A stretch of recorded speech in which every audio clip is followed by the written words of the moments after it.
प्रकृति ने मनुष्य को तरह तरह की शक्तियां दी हैं। इनमें से एक मुख्य शक्ति है कि मनुष्य आसानी से अपनी बात को कह सकते हैं। प्रकृति ने मनुष्य को आवाज रूपी उपहार दिया है, जिसका उपयोग वे अपनी भावनाओं को प्रकट करने के लिए करते हैं।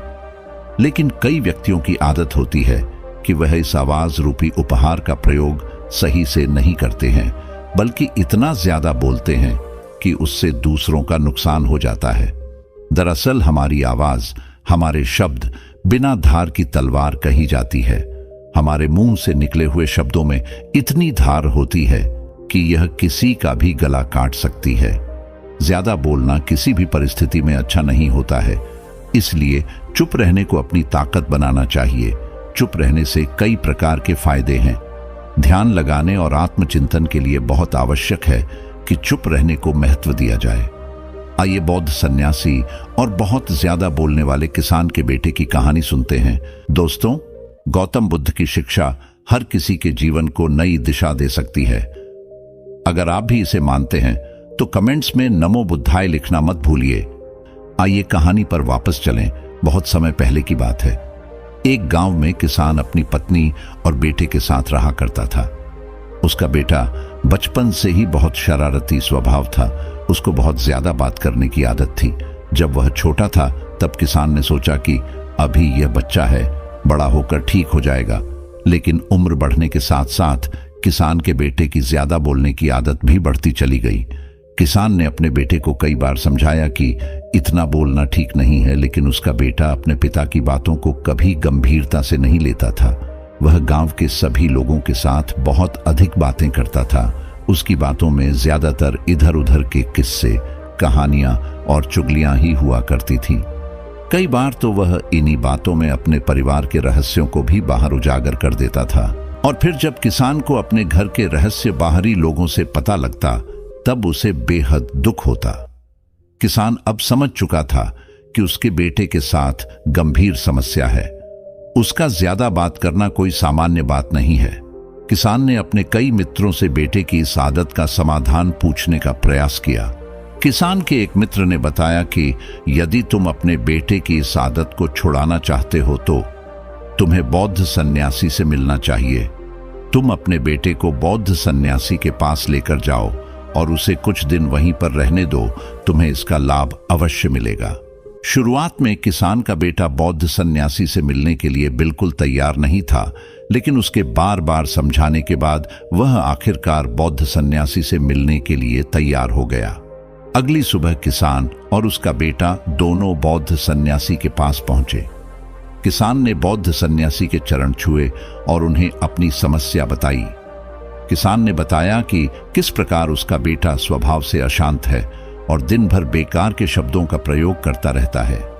वह कभी चुप नहीं रहता है और बातों बातों में अपने घर के रहस्य भी बाहरी दुनिया में उजागर कर देता है। उसका अपने शब्दों पर कोई नियंत्रण नहीं है। बौद्ध सन्यासी किसान की समस्या को समझ चुके थे। वह मुस्कुराए और बोले, तुम अपने बेटे को इस आश्रम में रहने दो। वह कुछ ही दिनों में ठीक हो जाएगा। मैं अवश्य तुम्हारे बेटे को जीवन की नई राह दिखाऊंगा। बौद्ध सन्यासी ने किसान जाने के लिए कहा और बेटे को वहीं पर रुकने का आदेश दिया। किसान का बेटा आश्रम में ही बौद्ध सन्यासी के साथ रहने लगा। वह सबसे बहुत ज्यादा बातें करता था। उसके आने से आश्रम की शांत व्यवस्था में बाधा आ गई थी। आश्रम में रह रहे अन्य शिष्य ध्यान नहीं लगा पा रहे थे, क्योंकि किसान का बेटा सभी को अपनी बातों से परेशान कर देता था। आश्रम के सभी शिष्यों ने मिलकर बौद्ध सन्यासी से किसान बेटे की शिकायत की। बौद्ध सन्यासी ने स्वयं कई बार किसान बेटे को उपदेश के माध्यम से समझाने का प्रयास किया, किंतु उस पर इन बातों का कोई असर नहीं होता था। बौद्ध सन्यासी समझ चुके थे कि किसान के बेटे को समझाने का कोई फायदा नहीं है। अब उसे प्रयोग के माध्यम से ही कुछ सिखाना पड़ेगा। अगले दिन बौद्ध सन्यासी ने आश्रम के सभी शिष्यों को अपने पास बुलाया और कहा कि अगले 1 महीने तक इस आश्रम में मौन व्रत का पालन किया जाएगा। जो भी शिष्य इस मौन व्रत को ठीक तरह से पूरा करेगा उसे पुरस्कार दिया जाएगा, और जो शिष्य इस चुनौती को पूरा नहीं कर पाएगा उसे अगले 1 महीने तक आश्रम के सभी लोगों का काम करना होगा। बौद्ध सन्यासी की यह बातें सुनकर किसान का बेटा बहुत ज्यादा घबरा गया। उसने सोचा कि उसे तो बहुत ज्यादा बात करने की आदत है, किंतु यदि उसने मौन व्रत का पालन तोड़ दिया तब उसे आश्रम के सारे कार्य अकेले करने पड़ेंगे। इसलिए उसने भी चुनौती को स्वीकार कर लिया और मन ही मन 1 महीने तक मौन व्रत का पालन करने की योजना बनाई। शुरू में 1-2 दिन तो ठीक रहा, लेकिन जैसे जैसे दिन बीतता जा रहा था, किसान के बेटे की परेशानी बढ़ती जा रही थी। बार बार उसका मन कर रहा था कि वह किसी से बात करे। अंदर ही अंदर उसका दम घुटने लगा था। वह परेशान और बेचैन रहने लगा था। आखिरकार जब वहां परिस्थितियों को नहीं संभाल पाया, तब वह बौद्ध सन्यासी के पास पहुंचा। उसने बौद्ध सन्यासी को लिखकर बताया कि वह बहुत ज्यादा बेचैन है और किसी से बात करना चाहता है। बौद्ध सन्यासी ने उसे याद दिलाते हुए कहा कि नियम तो नियम होते हैं। यदि तुम स्वयं को इतना योग्य मानते हो कि तुम आश्रम की सारी जिम्मेदारियां और कार्यभार संभाल सको, तो तुम आवश्यक बातें करो, अपने शब्दों को बाहर निकालो। इतना सुनते ही किसान का बेटा यह समझ चुका था कि आश्रम के सारे कार्य करने से अच्छा है कि वह कुछ दिनों तक मौन व्रत पर ही रहे। किसान का बेटा वहां से चला गया। वापस जाकर वह एक निर्जन स्थान पर बैठ गया और थोड़ी देर के लिए उसने अपनी आंखें बंद कर ली। यह जीवन में पहला अनुभव था जब उसने कुछ क्षण के लिए ध्यान का अनुभव किया। इस कुछ क्षण उसका जीवन बदल दिया। अब ध्यान की अवस्था में ही रहना चाहता था। कई दिनों तक कुछ ना बोलने के कारण उसका दिमाग बिल्कुल शांत हो चुका था। अब वह धीरे धीरे अपने अंदर बदलाव को महसूस करने लगा था। आखिरकार आश्रम में मौन व्रत का समय समाप्त हो गया और सभी शिष्य आपस में बातचीत करने लगे, किंतु किसान के बेटे का मौन व्रत अभी तक खत्म नहीं हुआ था। वह और भी ज्यादा दिनों तक मौन व्रत करना चाहता था। आश्रम के अन्य शिष्यों ने बार बार प्रयास किया कि किसान का बेटा अपना मौन व्रत तोड़ दे और पहले की तरह बातें करने लग जाए, किंतु उसने अपना मौन व्रत नहीं तोड़ा। आखिरकार सभी शिष्य इस बात को लेकर बौद्ध सन्यासी के पास जा पहुंचे कि आश्रम में सबसे अधिक बोलने वाला शिष्य अब बात नहीं करना चाहता। इसके पीछे क्या कारण हो सकता है? तब गुरुदेव ने कहा कि उसे अब समझ में आ गया है कि चुप रहना कितना आवश्यक है। तभी एक शिष्य ने प्रश्न किया कि गुरुदेव, क्या ज्यादा बातें करने से व्यक्ति का नुकसान होता है? बौद्ध सन्यासी ने उत्तर देते हुए कहा कि हाँ, ज्यादा बात करने से शरीर की ऊर्जा समाप्त होती है, साथ ही दिमाग में रचनात्मक विचार आना बंद हो जाते हैं और यह ज्यादातर व्यर्थ की बातें सोचता रहता है। कई बार ज्यादा बोलने की वजह से हमारे रिश्ते भी खराब हो जाते हैं और समाज में हमारी छवि भी बेकार हो जाती है। जो लोग ज्यादा बातें करते हैं, कोई उनकी बातों को गंभीरता से नहीं लेता है, बल्कि सब उन्हें मूर्ख ही समझते हैं। तब एक शिष्य ने फिर प्रश्न पूछा कि गुरुदेव, चुप रहने के क्या फायदे हैं? तब बौद्ध सन्यासी ने कहा कि जब व्यक्ति कम बात करता है अथवा चुप रहना पसंद करता है, वह एक तरह से अपनी ऊर्जा को व्यर्थ होने से बचाता है। वह अपने आप को वर्तमान में रखकर अपने जीवन की परिस्थितियों के विषय पर चिंतन कर पाता है, पूरी जागरूकता के साथ अपने विचारों पर नियंत्रण रखता है और इस प्रकार वह जीवन में सामान्य से बेहतर करके दिखाता है।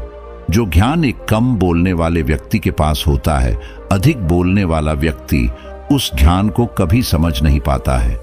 चुप रहने वाले व्यक्ति हर प्रकार की नकारात्मकता से दूर रहते हैं।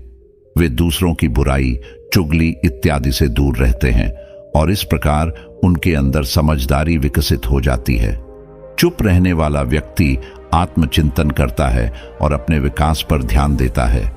वह अपनी कमियों को अन्य की तुलना में अच्छी तरह समझ पाता है, क्योंकि उसका सारा ध्यान अपने ऊपर होता है। इस प्रकार बौद्ध सन्यासी ने शिष्य के प्रश्नों के उत्तर दिए। उस किसान के बेटे ने लगभग 3 महीने तक मौन व्रत को धारण किया। धीरे धीरे उसके अंदर एक अलग सी शांति आने लगी। पहले उसका दिमाग हर वक्त बेकार की बातों में उलझा रहता था, किंतु अब वह काफी शांत हो चुका था। 3 महीने बाद जब उसने अपना मौन व्रत खत्म किया, तब वह एक अलग प्रकार का व्यक्ति बन चुका था। बौद्ध सन्यासी और आश्रम के सभी लोग उसे देखकर हैरान थे, क्योंकि अब उसके चेहरे पर ठहराव और आंखों में शांति दिखाई पड़ रही थी। आश्रम के सभी लोगों ने जब उससे बातचीत प्रारंभ किया तब वे महसूस कर पा रहे थे कि अब वह पहले की तरह शरारती और बातूनी नहीं रह गया है। उसका उतावलापन गंभीरता में बदल गया है। उसके मुख से निकला हुआ एक एक शब्द महत्वपूर्ण लग रहा था। अपने जीवन में उसने बेकार के शब्दों को हटाकर महत्वपूर्ण शब्दों को जोड़ लिया है। किसान का बेटा जब बौद्ध सन्यासी के पास गया तब उसने पूछा कि गुरुदेव, क्या आप मेरा बदलाव महसूस कर पा रहे हैं? अब मैंने अपना मौन व्रत खत्म कर लिया है।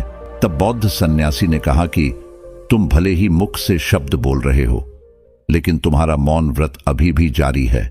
किसान के बेटे ने कहा, यह किस प्रकार संभव है? तब बौद्ध सन्यासी ने कहा कि तुमने आंतरिक रूप से मौन धारण कर लिया है और यही बात तुम्हें जीवन में सफलता दिलाएगी।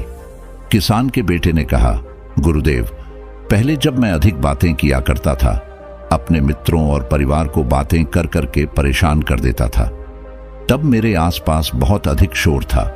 मौन व्रत के शुरुआती दिनों में जब कोई मुझसे बात नहीं करता था तभी आंतरिक बातें चलती रहती थीं। किंतु अब आंतरिक शांति आ गई है।